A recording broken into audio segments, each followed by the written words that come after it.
Bonsoir à tous, je suis Pascal Fechner et je vous souhaite la bienvenue sur la chaîne du Maybe Planet. Alors, le rôle de notre média est collaboratif et de s'interroger, d'étudier, d'informer sur les sujets parascientifiques et ses transversalités afin de générer une réflexion et un questionnement sur le monde pour percevoir la vie autrement. Alors, n'oubliez pas de mettre le petit pouce bleu, de vous abonner à la chaîne et puis bien sûr de visiter notre page Tipeee. Alors, ce soir, je suis accompagné de Marie-France. Marie-France, comment ça va? Très bien, merci. On est très très content ce soir d'avoir Hervé parmi nous parce que, comme vous le savez sûrement, on est Marie-France et moi et Seb qui ne pouvait pas être là ce soir mais qui aurait bien voulu aussi discuter avec Hervé, mais on est des super fans de la série OVNI qui a été diffusée sur Canal+ au mois de janvier, qui a été réalisée par Anthony Cordier, qui a été écrite par Clémence Dargent et Martin Douer. Alors vous savez peut-être que nous avons eu le plaisir de les interviewer, donc bien sûr l'émission est toujours disponible sur notre chaîne. Alors, une des forces de la série, c'est sa galerie de rôles satellites qui viennent croiser la route des étoiles de la série. Alors, ils sont réellement tous aussi réussis les uns que les autres, que ce soit l'ambigu commandant Delbros ou le croquignolesque Zor-El. Ils restent inspirés de personnages réels ou d'archétypes, mais la série utilise également des références à des personnes ayant réellement existé ou existant toujours. Et nous recevons ce soir Hervé Guérisy, qui a eu la charge, pas si facile que ça, d'incarner à l'écran un sacré personnage, pour ne pas dire un personnage sacré de l'ufologie. Il s'agit de Jean-Claude Bourret. Hervé, bonsoir, comment allez-vous? Merci pour vos compliments et votre enthousiasme. Ça va très très bien. Alors, je précise, Hervé, que vous êtes en Belgique. Hein. Je suis en Belgique, oui. Alors, comme beaucoup des acteurs d'ailleurs satellites dont vous parliez, beaucoup d'entre eux, j'ai pu les reconnaître à l'image. J'ai dit un tel autre. Il y en a beaucoup des acteurs de OVNI qui sont en Belgique. Ouais. Tous les personnages sont réussis et je trouve que tout le monde joue très juste dedans. On a l'impression qu'il y a vraiment une bonne ambiance, une bonne énergie pendant les tournages. Enfin, on sent des choses vraiment positives. Puis j'ai envie de dire, quand on voit les acteurs de la façon dont ils sont habillés ou autre, quand on voit son collègue arriver habillé en années 70, ça doit tout de suite mettre une bonne ambiance quand même. Oui, il y avait quelque chose d'assez détendu, d'assez cocasse. On avait l'impression d'être à une fête de potes où la thématique c'était 70 effectivement et les couleurs, les costumes et tout. D'ailleurs tout le département costume, maquillage, coiffure, etc. font un boulot hallucinant. Peut-être que c'est les 70s qui amènent ça. Peut-être c'est un peu la Belgique aussi. Marie-France, je te laisse peut-être poser la première question à Hervé justement. Alors, Hervé, on sait que vous êtes un homme de théâtre. Belgique, Italie, un peu la France avec Avignon, comme disait Pascal tout à l'heure. Est-ce que vous pouvez nous parler de vous, en fait? Oui, je suis né... l'homme de théâtre dont vous parlez est né effectivement en Belgique. Et puis, j'ai réussi, j'ai eu la chance de me poser des questions sur mes origines. Et ça m'a fait voyager quand j'avais 25 ans, ça m'a fait voyager en Italie. Et je partais à la rencontre de Dario Fo, auteur de théâtre et homme politique décédé depuis en Italie. Et puis j'ai réussi à rencontrer des gens. J'ai rencontré des gens en Italie, en Belgique, en France. Et j'ai développé cette recherche sur les origines, sur un théâtre qui s'appelle le théâtre récit, le théâtre de narration en Italie, pour par la suite revenir ici, décider de monter un texte qui me tenait fort à cœur, qui s'appelle Cincali, qui raconte l'histoire des mineurs italiens en Belgique, l'histoire de mon grand-père, l'histoire de beaucoup d'émigrés français et belges, enfin d'émigrés italiens en France et en Belgique, suite à la Deuxième Guerre mondiale pour reconstruire l'Europe.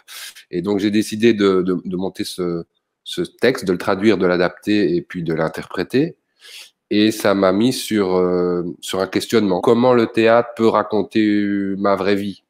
Et comment ma vraie vie peut intéresser les gens au théâtre? Parce que j'estime que c'est un endroit, bon, peut-être moins aujourd'hui, mais c'est un des derniers endroits où on avait encore de l'humain qui parlait à de l'humain. Et je me suis posé la question de savoir si ça pouvait être intéressant ou pas de raconter son histoire. En tout cas, une partie de son histoire pour éventuellement toucher l'universel.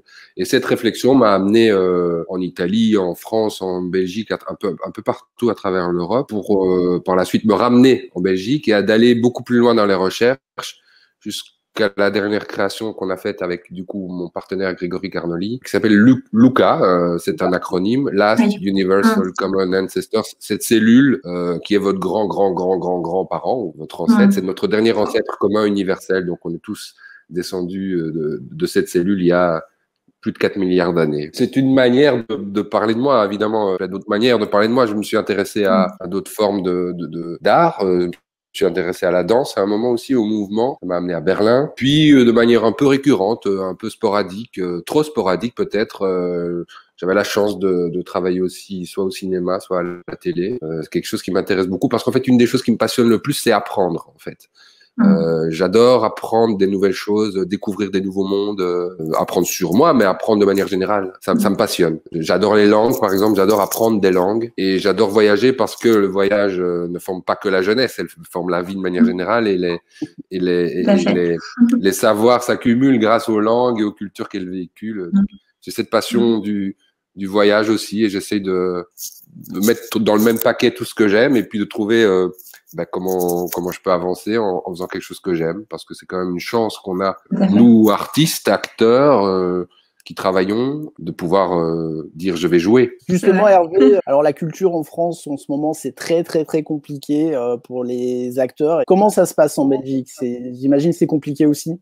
Alors moi, j'ai pris la décision il y a quelques mois de complètement couper les infos. Donc je ne suis pas du tout au courant de ce qui se passe et je m'en porte bien mieux. J'ai quitté les réseaux sociaux en septembre, je crois, et donc je ne sais pas. Je peux pas vous dire exactement comment ça se passe. Tout ce que je sais, c'est que j'étais censé être en tournée, j'étais censé être en France aujourd'hui même, je crois, que je peux pas l'être. Donc les infos importantes, vous inquiétez pas, de toute façon, elles arrivent. Hein. Donc je sais que pour le moment, jusqu'à fin février, on pourra pas jouer au théâtre, et donc on verra. Ce qu'on essaye de faire, je suis pas le seul, c'est de transformer ces moments d'arrêt, de suspension, en moments justement d'apprentissage, parce que comme je disais, c'est ce que j'adore faire, en moment de création. Donc pour le moment, on squatte les bureaux des théâtres. On leur demande un endroit où on peut juste se poser et puis parler de prochains projets, se mettre en écriture, imaginer des productions.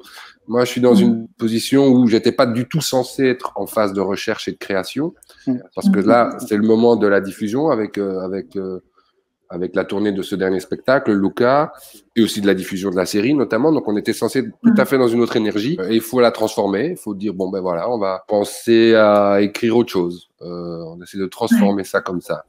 Et moi, j'ai vraiment besoin de partir de chez moi pour aller travailler. Le télétravail au théâtre, quand tu fais du théâtre, c'est pas facile. On peut se mettre derrière son ordinateur et pianoter, et imaginer, et regarder des choses, et se nourrir et lire, évidemment. Mais en plus, là, pour la prochaine création, je travaillerai à nouveau en binôme avec mon collègue dont je vous parlais. Et donc, on a besoin d'aller, on a besoin de sortir, d'aller travailler. Et d'ailleurs, on sort complètement de votre question, mais je pense que c'est quelque chose qui manque fort aux gens. Ce moment, ça paraît stupide, hein, mais ce moment où on sort de la maison, on va travailler, puis après on revient du travail. Ce moment, cette espèce de phase tampon là, on se rend compte qu'elle est importante. Et donc on essaye de transformer les énergies et de sortir de chez nous pour avoir cette espèce d'espace et de lieu de tampon. Voilà. Mais je pense quand on sera sorti de cette situation, les gens se rendront compte de l'importance des cinémas, des théâtres, des salles de concert, des restaurants. Voilà, c'est vraiment, ça fait partie de notre vie, on en a besoin. Oui, je pense, oui. Et j'espère que ce sera comme vous dites, que ce sera effectivement une prise de conscience de ça. J'espère vraiment. Et les événements live nous manquent. Alors c'est vrai que nous, on a lancé la vidéo un petit peu dans ce contexte-là pour faire du lien entre les gens, mais un écran, c'est pas comme une scène de théâtre, quoi. Ça n'a rien à voir. Non, et puis on a tenté l'année passée, on a tenté de remplacer les dates annulées par une présence en ligne. Et j'étais très triste en fait, moi, mal à l'aise d'abord, puis triste et impuissant parce que je me rends compte que c'est pas mon métier. On a créé un spectacle et les spectacles, déjà tout simplement même le fait de voir du théâtre filmé, tout ça, tous les arts vivants, de les voir sur écran, ça me rend triste, mal à l'aise. de toute façon, j'arrive pas à avoir une pièce d'un bout à l'autre. Je fais toujours, vous savez, on peut avancer. Oui. Bon, ben voilà, on va voir ce qui se passe, voilà. Bah, donc c'est pas du tout le temps de la représentation, c'est pas du tout le protocole de la représentation. Il n'y a pas le même partage. Ouais. Non, c'est pas la même chose. Donc on a arrêté de faire ça. On a arrêté de faire ça. Et ce qu'on fait, c'est ça. C'est des entretiens comme ceux-ci, des questions, des rencontres. Ben, ça, c'est plus amusant. Mais on n'essaye pas de donner un ersatz de notre spectacle ou un ersatz de ça, parce que ça n'a pas de sens. Vous savez, moi, ce que j'ai toujours adoré dans les spectacles live, que ce soit des concerts ou du théâtre, c'est qu'il y a toujours cette, comment dire, cette possibilité d'accident. Enfin, quand je dis d'accident, c'est d'imprévu, la fausse note, la réplique qui vient pas, le fou rire alors qu'il fallait pas, voilà. Et ça, on l'a pas avec une vidéo en ligne. Oui, c'est tout ce qui tout ce qui participe de l'expérience humaine au théâtre ou à la danse ou. En Belgique, les musées sont ouverts quand même. Je ne sais pas si c'est le cas en France. Bah non, les gens vont voir les. Non, bah non. Ah ouais. Donc en Belgique, les musées sont ouverts. Donc là, je me demande si on transformerait pas tous les théâtres en musées. On ferait, je sais pas, le musée du théâtre et on se mettrait toujours. Il y a quelque chose que les circassiens, ont fait dans les rues de Bruxelles. Je trouve ça magnifique, vu que les bars, les brasseries, elles sont fermées. Ils ont ainsi les vitrines. Donc, ça s'appelle le cirque en ville, je crois. Et alors, il y a des écrits sur les vitrines. Les circassiens font leur numéro à l'intérieur du bar ou de la brasserie. Et alors, en vitrine, on passe dans la rue pour voir un numéro de cirque. D'accord, ça ressemble un peu à un musée du cirque, finalement. C'est comme si sauf que c'est dans la rue. Et je trouve que c'est une très, très belle initiative. Oui, c'est bien. Puis, il y a d'autres théâtres qui explorent le médium de la radio. Plusieurs théâtres, dont le Théâtre National qui a lancé sa radio podcast et qui propose des écoutes. Ça, c'est des choses qui m'intéressent parce que du coup, on travaille vraiment un médium, mais avec les moyens. On est sur Skype et on essaie de faire semblant qu'on fait du théâtre. Enfin, voilà. Il y a un remake de La Guerre des Mondes d'Orson Welles à faire alors. C'est de la radio. Oui, peut-être. Peut-être. Non, mais en fait, ce qu'ils font, je pense qu'ils proposent les théâtres qui étaient censés être, les pièces qui étaient censées être programmées, je pense qu'ils les proposent en podcast. J'ai pas encore eu l'occasion d'écouter, c'est tout nouveau. Je pense que ça date de hier ou avant-hier. Enfin, comme vous dites, il faut réfléchir, créer, enfin voilà, voir ça comme une respiration plutôt que comme une contrainte et puis essayer de sortir quelque chose de positif de tout ça. Même si c'est pas facile du tout. Même si c'est pas facile. Alors Hervé, c'est vrai que je vous regarde depuis tout à l'heure, je vous écoute depuis tout à l'heure, et j'ai une question quand même qui me brûle la langue, c'est effectivement, et vous me l'avez dit quand on était au téléphone, alors j'étais allé sur votre site et tout, et vous m'aviez dit, mais vous verrez quand vous me verrez que je ressemble pas spécialement à Jean-Claude Bourré initialement. En tout cas, moi, j'ai jamais trouvé. C'est assez amusant. C'est la production, sont les castings et c'est l'équipe qui a vu ces ressemblances. Mais moi, encore aujourd'hui, je fais. Je regarde des photos, puis je regarde la photo qui est apparue de moi en Jean-Claude Bourré. Je dis bon, ok, d'accord, les gens trouvent que je lui ressemble. Comment ça s'est passé justement? Parce que voilà, vous faites beaucoup de théâtre, vous faites un petit peu de télé, mais c'est pas spécialement ce que vous faites le plus. Comment vous êtes arrivé sur la série OVNI? Comment ça s'est passé? J'étais en Espagne, c'était l'été, et j'avais reçu déjà un mail ou deux d'un directeur de casting ici en Belgique qui s'appelle Michael Beer, en me disant il y a ce rôle, c'est un journaliste, il existait, regarde un petit peu ce que tu peux faire. Et je pense que je lui avais répondu dans un premier temps, écoute, j'ai pas du tout le temps, c'était les vacances, j'étais vraiment dans une autre énergie, je m'étais pas du tout rendu compte de la ressemblance en plus, donc j'avais regardé, bon, ok, et je pense que je lui avais envoyé une vidéo faite comme ça avec mon ordinateur en disant, je suis désolé, mais je suis pas à Bruxelles, je peux pas venir pour le casting. Pour le casting, Ce que je peux faire éventuellement, c'est lire quelque chose, faire quelque chose en rush, quelque chose via Internet. Et ce que j'ai fait. Et puis, en fait, je pense qu'il m'a rappelé en me demandant de proposer une autre option. Il y avait plusieurs options de jeu, on va dire. Ce qui se fait souvent en casting, le directeur de casting propose une couleur et puis éventuellement l'autre, comme ça on voit peut-être un panel. Ouais. Et je pense avoir fait ça. Et dès mon retour en Belgique, j'ai dû aller le voir parce que ça se concrétisait. Donc et là, à ce moment-là, il m'a demandé de venir raser, je pense. Ça il m'a demandé de venir sans la barbe. Ouais. Donc ça s'est passé comme ça, de manière assez simple. Et là, effectivement, quand je suis revenu et que j'ai fait le casting avec lui, rasé, là, pour le coup, je m'étais documenté. Voilà. Et je m'étais informé beaucoup plus sûr de qui il Le s'agit. personnage. Oui. Justement parce que, bon, alors en France, Jean-Claude Bourré, c'est quand même, comme je l'ai dit tout à l'heure, un sacré personnage, une sacrée personnalité, journaliste dans les années 70, enfin vraiment, il a vraiment eu un rôle très important dans les médias et il continue d'ailleurs à s'exprimer. En Belgique, il était peut-être moins connu quand même, non? Je sais pas. Vous savez, on a vraiment tous les médias français ici, en tout cas TF1, même les chaînes françaises. Donc, je pense pas qu'il soit moins connu ici. Par contre, c'était pas mon époque. Moi, je suis né dans les années 80. Oui. Quand je l'ai vu, je me suis dit oui, ça me dit quelque chose. Je me souviens. C'était pas un visage inconnu. Voilà, c'était pas quelqu'un que vous connaissiez particulièrement, en tout cas. Voilà, c'était pas Poivre d'Arvor qui, pour le coup, lui, a pris la relève par la suite et était ma référence du JT français. Oui. Quand on regardait le JT en France, pour moi, c'était Poivre d'Arvor. Et donc, avant lui, il y avait ce visage qui ne m'était pas inconnu, mais que je ne connaissais pas moi personnellement. Et donc, vous avez commencé vos recherches, vous avez commencé à regarder des journaux d'époque. Comment vous avez travaillé? Voilà, c'est ça. J'ai regardé des journaux, mais surtout de l'époque, parce qu'il s'agissait de l'interpréter à cette époque-là, parce qu'il y a énormément de vidéos de lui à toutes les époques, et encore aujourd'hui, je vois effectivement qu'il s'exprime encore et d'ailleurs, on voit par la suite qu'il était très actif en ufologie.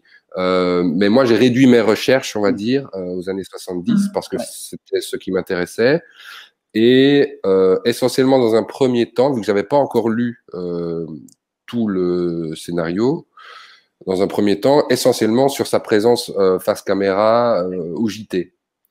Et ça, c'est très facile à trouver sur Internet. On trouve très facilement des moments où il présente le JT dans les années 70. Et donc, je l'ai observé. J'ai fait ce travail que j'aime faire, quoi. Le travail d'acteur, d'observer, d'essayer de rendre au plus proche ses expressions. Je me suis rendu compte assez vite qu'il avait beaucoup moins de mouvements de bouche que moi je peux avoir dans la vie, donc j'ai dû contrôler surtout ça. Quand il parle, on a l'impression qu'il bouge presque pas les lèvres. Enfin, il est très à l'intérieur, son articulation est très à l'intérieur. C'est une des premières choses que j'ai remarquées. Et je me suis dit, oui, ça, c'est pas comme je fais moi. Parce que moi, j'ai plutôt tendance à regarder une grande bouche. Il utilise le ton journalistique qu'on connaît. D'ailleurs, la chanson journalistique, elle a un petit peu changé au fil du temps. Donc, il faut se remettre sur le thème 70. Mais il utilise un ton c'est pas que lui qui utilisait ce ton, en fait. C'est assez reconnaissable. Cette manière d'appuyer les informations, certaines pauses, certaines transitions où il glisse, on va dire, sur le sujet pour passer à autre chose et merci, au revoir. Donc c'était assez reconnaissable. Finalement, j'aurais pu aussi ne pas regarder ça et j'aurais de toute façon eu le ton journalistique parce qu'il est fort reconnaissable. En tout cas dans sa présence face caméra pendant le JT. Après, j'ai lu le scénario et je me suis dit, oui, il y a d'autres choses. Il est off. En termes, on voit dans les coulisses, il est là avec son enthousiasme sur les ovnis. Et alors là, je ne savais pas comment faire parce que je l'ai jamais vu off, je ne le connais pas personnellement. Donc c'est vrai que là, j'ai regardé aussi d'autres vidéos où il parle en dehors du JT. En faisant mon métier de journaliste, j'ai été confronté, non pas en tant que témoin direct, mais en tant que lecteur de dépêches dans une salle de rédaction, au phénomène de Turin, qui s'est passé le 30 novembre 1973. J'ai refait toute l'enquête avec les moyens de l'ERTF de l'époque, c'est-à-dire que nous avons envoyé notre correspondant qui était à Rome, à Turin, pour vérifier si ce que racontait l'agence France-Presse était vrai, et nous sommes parvenus à la conclusion que ce que racontait l'agence France-Presse, effectivement, était vrai. Que racontait l'AFP? Eh bien, tout simplement que le radar de l'aéroport international de Turin avait détecté un ovni, que cet ovni était en position stationnaire au-dessus de l'aéroport, que le radariste, quand il a vu cet écho-radar, n'a pas dit tout de suite « tiens, voilà une soucoupe volante », mais il a fait comme nous faisons tous, c'est-à-dire que nous rationalisons tout de suite ce que nous voyons d'extraordinaire. Il s'est dit « tiens, mon radar ne marche pas correctement ». Et il a demandé à un avion qui était en approche venant de Paris s'il voyait quelque chose dans l'azimut où il avait un écho. Le pilote et le copilote ont dit « oui, nous voyons une lumière bleue électrique intense. Nous sommes absolument incapables de dire ce que c'est, et pourtant nous avons 10 000 heures de vol. Et cette lumière a une intensité qui varie de façon régulière. » Un deuxième pilote d'avion d'Air France qui était au décollage de l'aéroport de Turin et qui a pris son envol a confirmé la vision du premier équipage. Le pilote a dit lui aussi « j'ai plus de 10 000 heures de vol et je ne peux pas coller d'explication rationnelle là-dessus, je ne sais pas ce que c'est ». Un troisième pilote d'avion qui entendait la conversation radio échangée entre les deux premiers et la tour de contrôle a demandé l'autorisation de s'en rapprocher. Autorisation lui a été accordée. Il s'en est approché à 350 km/h et quand il est arrivé à environ 1500 mètres de l'OVNI, alors que celui-ci n'avait pas bougé depuis pratiquement un quart d'heure, il a perdu brusquement de l'altitude. Le pilote s'est mis en piqué à 400 km/h, il n'a pas réussi à rattraper l'OVNI et après une petite course-poursuite qui a duré 6 à 7 minutes, l'OVNI est parti à toute vitesse dans le cosmos.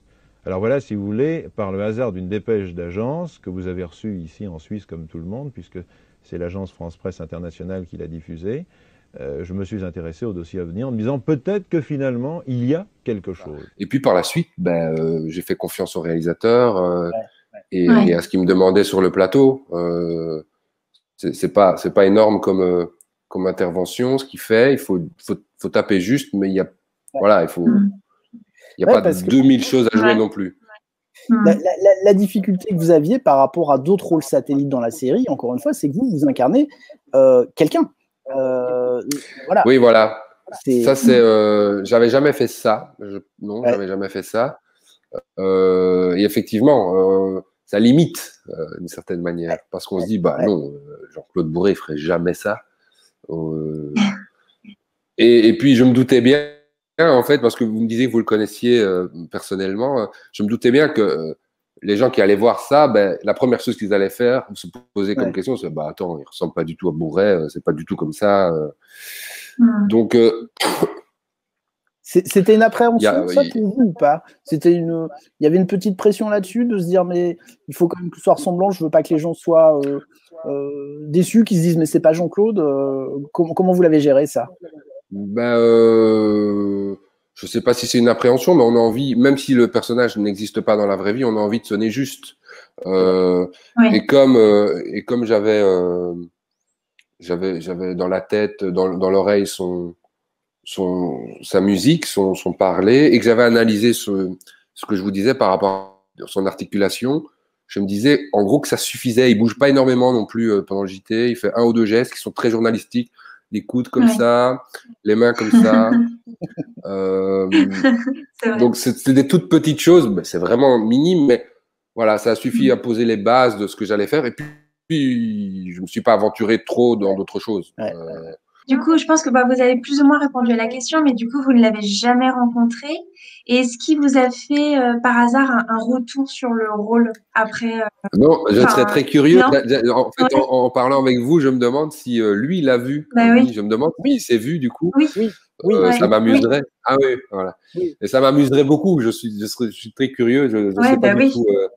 J'imagine qu'il aura souri évidemment et rigolé. Enfin, je pense que si j'étais à sa place vraiment, j'aurais hurlé de rire.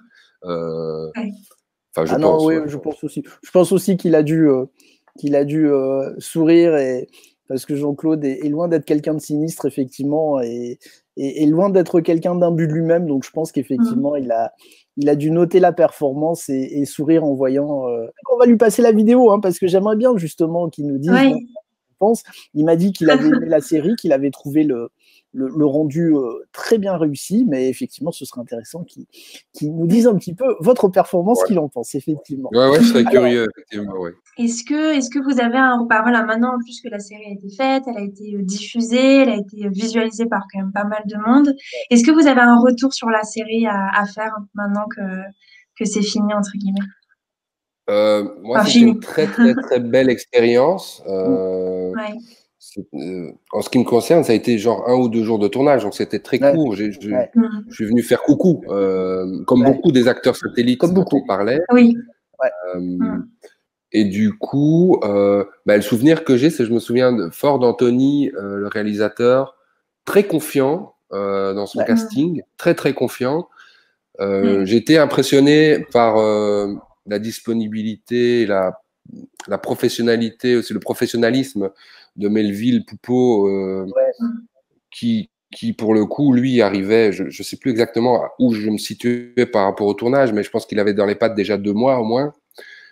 Et il arrivait avec un texte au rasoir, une précision très grande, et puis une simplicité dans le rapport. On n'était pas du tout face à une star qui se la pète, on va dire. Voilà, une diva. Voilà, alors là, pas du tout. Et d'ailleurs, tout à fait accessible. Et d'ailleurs, à aucun niveau que ce soit de la prod aux équipes techniques et aux partenaires de jeu, à aucun niveau on a senti justement ça.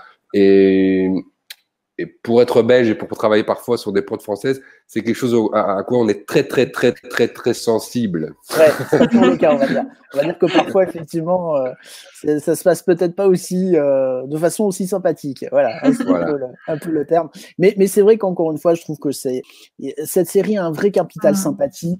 On sent de ce qu'elle dégage, que voilà, qu'il y a eu. Il y a eu de la bonne humeur, mais en même temps beaucoup de professionnalisme, parce qu'encore une fois, tous les rôles sont justes. Enfin, je veux dire, et je parle de rôle satellite parce que j'aime pas dire second rôle ou petit rôle. Pour moi, c'est des rôles satellites, et cette série ne serait pas aussi belle sans tous ces gens qui jouent un épisode, quelques scènes. Je pense aux couples qui voient la lumière au départ, qui sont extrêmement justes aussi. Enfin, voilà, tous les rôles sont parfaits, mais c'est vrai qu'Hervé, je suis vraiment heureux de discuter avec vous ce soir, parce que c'est vrai que votre rôle de Jean-Claude Bourret m'a vraiment époustouflé, je vous le dis, je vous l'ai dit au téléphone, mais moi j'ai été coaché, c'est juste incroyable, quoi. Donc c'est vraiment un plaisir de discuter avec vous. Alors on va peut-être attaquer la 3e partie de cette interview en parlant peut-être un peu plus du sujet de la série, les ovnis. Vous, c'était quelque chose qui vous intéressait, ou vous avez un peu découvert ce monde avec les recherches que vous avez fait sur Jean-Claude et autres? Non, c'est pas un monde que j'ai découvert, mais et je pense que c'est le cas de beaucoup de personnes d'ailleurs. On a tous à un moment donné dans les soirées, arrosées ou pas d'ailleurs, eu cette espèce de conversation sur ah ben ouais, un jour moi j'étais là dans un champ et je te jure j'étais là. D'ailleurs j'étais pas seul et j'ai vu ça. C'était une espèce de triangle lumineux. On est resté là pendant un temps, puis ça a disparu. On a tous des histoires comme ça qui font partie de notre, c'est même pas de notre imaginaire, mais de notre expérience collective, une espèce des échanges d'anecdotes et de moments comme ça. Donc, je suis pas du tout spécialiste en ufologie. D'ailleurs, le mot ufologie, je le connaissais pas. Vous, Hervé, pendant la vague belge de 90, donc vous aviez 10 ans alors? J'avais 10 ans en 90, oui. Ouais. C'est quelque chose parce que quand même, ça a été médiatiquement très fort en Belgique, c'est quelque chose qui vous avait marqué à l'époque ou Mais à 10 ans, on regarde un petit peu le JT avec les pieds lourds parce que c'est papa et maman qui veulent mettre ça après le souper ou avant. Donc on est un peu là. Mais c'est vrai que parmi les différentes choses qui flashaient comme ça dans le JT, le moment où vous parlez de vague belge, le moment où il y avait des apparitions à gauche, à droite et que les gens, que les témoignages corroboraient, c'était magique en fait pour un enfant de 10 ans. C'est magique d'un coup, des choses comme ça qui se passent. Donc je me souviens dans les champs pendant l'été que c'est vrai qu'on regardait les étoiles et qu'on aurait bien aimé voir plus que des étoiles. C'est vrai. Donc je regardais le ciel de manière peut-être plus attentive parce que j'avais vu tout ce qui se passait à ce moment-là, oui. Mais après, on a une dernière question un petit peu. La dernière question, Hervé. Voilà. La question à 100 points. Ce soir, ils sont là, ils tapent à votre porte, ils viennent vous dire bonjour. Qu'est-ce que vous leur dites? Qu'est-ce que vous leur demandez? Donc on considère qu'ils parlent ma langue. Je leur demande s'ils ont mangé. Alors voilà. Je leur demande s'ils ont mangé. C'est bien déjà, effectivement. C'est convivial. C'est convivial, oui. Non, je leur demande, qu'est-ce que je pourrais leur demander? Je leur demanderais, qu'est-ce qu'ils ont attendu, en fait? Qu'est-ce que vous foutiez, putain? Vous étiez où? Vous avez plus l'heure? Vous avez vu le bordel qu'on a mis, vous auriez pas pu arriver avant, quand même? Voilà, exactement. Genre, oh, les gars. Non, je serais très curieux de savoir d'où ils viennent. En fait, je leur demanderais qu'ils m'expliquent beaucoup de choses. Tout, en fait, pratiquement. Je voudrais tout savoir. D'où vous venez, c'est quoi, quelle forme vous pouvez prendre, toutes ces choses qui font partie de la fantaisie, justement, d'un enfant de 12 ans, 10 ans. J'espère ne pas avoir peur. Je voudrais pas que ce soit vu comme quelque chose de... En fait, j'aime pas l'idée de rencontrer un être venu d'ailleurs, qui serait un ennemi. En fait, c'est quelque chose que j'ai pas envie de projeter du tout. Nous venons en paix. Nous venons, voilà. Espérons-le. Alors Hervé, on sait qu'il y a une saison 2 qui est en cours d'écriture. Hein. Clémence et Martin sont à leur stylo et à leur cahier.